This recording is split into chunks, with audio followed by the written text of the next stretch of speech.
Teachers और professors अच्छे समाज की नींव रखते हैं और अगर आप भी एक अच्छे समाज और देश के निर्माण में अपना योगदान देना चाहते हैं, साथ ही साथ आप चाहते हैं कि आपको अच्छी सैलरी भी मिले, तो कॉलेज प्रोफेसर का जॉब आपके लिए हो सकता है। नमस्कार दोस्तों, लास्ट बेंच वाले यूट्यूब चैनल में आपका बहुत बहुत स्वागत है।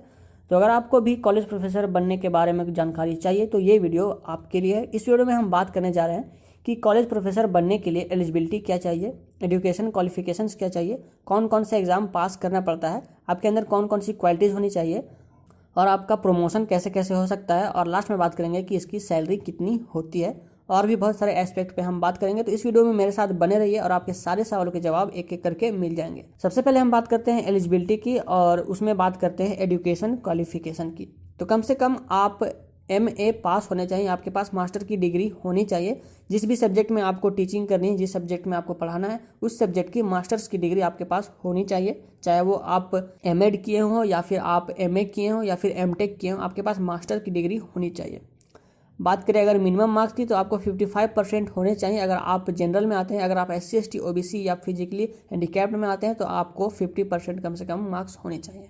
और बात करते हैं अगर एज लिमिट की, तो यहाँ पर कोई भी अपर एज की लिमिट नहीं होती। ये अच्छी बात होती है प्रोफेसर के करियर में कि यहाँ पे आपको कोई भी अपर एज लिमिट नहीं होती। आप कभी भी अप्लाई कर सकते हैं अगर आप MA किए हुए हैं तो, यानी कि मास्टर्स की डिग्री आपके पास है तो। अब बात करेंगे कि कौन सा एग्जाम हमको पास करना पड़ता है। तो इस लिस्ट में सबसे पहला जो नाम आता है उसको बोलते हैं नेट, जिसका फुल फॉर्म होता है नेशनल एलिजिबिलिटी टेस्ट, जिसे UGC नेट एग्ज़ाम भी बोला जाता है। वो आपको क्लियर करना होता है। इस एग्ज़ाम को पास करने के बाद आप UGC के अप्रूव्ड कॉलेज में एज ए असिस्टेंट प्रोफेसर की नौकरी पाते हैं, असिस्टेंट प्रोफेसर। और टाइम और एक्सपीरियंस के साथ साथ आप प्रोफेसर बन जाते हैं। और दूसरा इंपॉर्टेंट एग्जाम है जिसको बोलते हैं स्लेट, इसका फुल फॉर्म होता है state level eligibility test. SLET का एग्जाम भी UGC यानी कि यूनिवर्सिटी ग्रांट कमीशन के द्वारा कंडक्ट किया जाता है और इसमें आपको एग्जाम को क्लियर करना होता है। जब आप ये एग्जाम क्लियर कर लेते हैं तो आप अपने स्टेट के अंदर प्रोफेसर बन सकते हैं। जिस स्टेट के लिए आपने अप्लाई किया उस स्टेट के अंदर आप प्रोफेसर बन सकते हैं कॉलेजेस के अंदर। इसके लिए भी आपको PG में यानी कि मास्टर्स में 55% मार्क्स होने चाहिए। ST ST OBC में आते हैं तो आपको मिनिमम 50% मार्क्स होने चाहिए। लेकिन एक चीज़ और हो सकती है, अगर आपने PhD किया हुआ है तो आपको एक फ़ायदा हो सकता है कि आपको एग्ज़ाम देने की ज़रूरत नहीं, आप सीधे अप्लाई कर सकते हैं प्रोफेसर के लिए। अगर आपने PhD किया है तो, अगर आपने 2009 से पहले PhD पास किया है तो आपको नेट एग्ज़ाम देने की ज़रूरत नहीं है। आपको बस सीधे अप्लाई करना है UGC सर्टिफाइड यूनिवर्सिटीज़ में। लेकिन कुछ शर्तों को यहाँ पे ध्यान में रखा गया है, वो कुछ शर्तें मैं आपको बता देता हूँ। आपने जो PhD किया वो आपने रेगुलर मोड से किया हो। दूसरा बात कि आपका जो रिसर्च पेपर हो कम से कम 2 एग्जामिनर्स ने चेक किया हो जो आउटसाइडर हो, यानी कि बाहर के एग्जामिनर हो। तीसरा बात कि आपने वाइवा एग्जाम दिया हो, वाइवा एग्जाम में आप बैठे हों। फोर्थ में आता है कि कम से कम आप 2 रिसर्च पेपर सबमिट किए हों अपने PhD थीसिस में। अगर ये चारों चीज़ें आपकी शामिल हो जाती है तो आपको PhD के बाद सीधे आप प्रोफेसर बन सकते हैं। अगर नहीं, अगर आपने सिर्फ मास्टर किया है तो आपको जो नेट का एग्ज़ाम होता है उसको क्लियर करना पड़ेगा या फिर स्लेट का।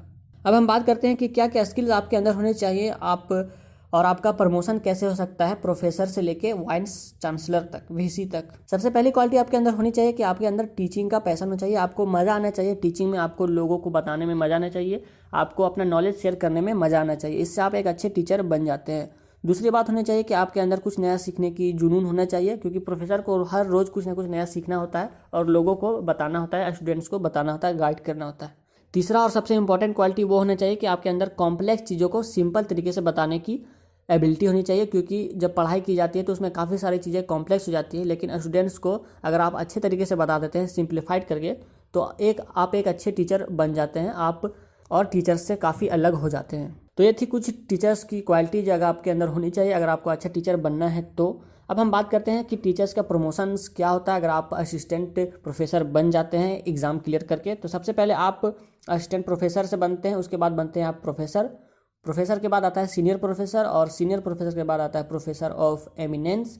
उसके बाद आपका आता है डीन या डायरेक्टर। डीन डायरेक्टर के बाद आता है pro vice chancellor. Pro vice chancellor के बाद आता है वाइस चांसलर और वाइस चांसलर के बाद आता है चांसलर। तो आप यहाँ तक ग्रो कर सकते हैं अगर आपने अच्छे तरीके से काम किया अपने फील्ड में। यही भी हमारी करियर स्कोप की बात। अब हम बात करते हैं कि सैलरी कितनी होती है एक प्रोफेसर की। तो सैलरी काफ़ी सारे फैक्टर्स पे डिपेंड करती है। फॉर एग्जांपल आप किस प्लेस में आपका जॉब लगा है, कौन से कॉलेज में आप जॉब करते हैं, आपका कौन से कॉलेज में आप पढ़ाते हैं। अगर आप आईआईटी, एनआईटी या फिर आईआईएम जैसे कॉलेज में पढ़ाते हैं तो आपकी सैलरी काफ़ी ज़्यादा होती है। आपका एक्सपीरियंस कितना है, आप कितने सालों तक पहले पढ़ा चुके हैं। तो बात करें अगर आपकी अप्रोक्स सैलरी की, तो आपको 40,000 से लेकर 90,000 तक के बीच में सैलरी मिलती है। तो ये था पूरा रोड मैप कॉलेज प्रोफेसर बनने का। उम्मीद करता हूँ ये वीडियो आपको पसंद आई होगी। अगर आपका भी सपना है प्रोफेसर बनने का तो मुझे कमेंट में लिख के जरूर बताएं, इससे आपको इंस्पिरेशन मिलेगी, आप मोटिवेटेड फील करिएगा। और अगर ये वीडियो आपको अच्छी लगी तो इसे लाइक करिए, शेयर करिए अपने दोस्तों के साथ फेसबुक व्हाट्सएप ग्रुप में। और ऐसी वीडियो मैं लाते रहता हूँ तो मेरे चैनल को आप सब्सक्राइब कर सकते हैं। मैं मिलता हूँ आपसे आगे आने वाली वीडियो में, तब तक के लिए बाय।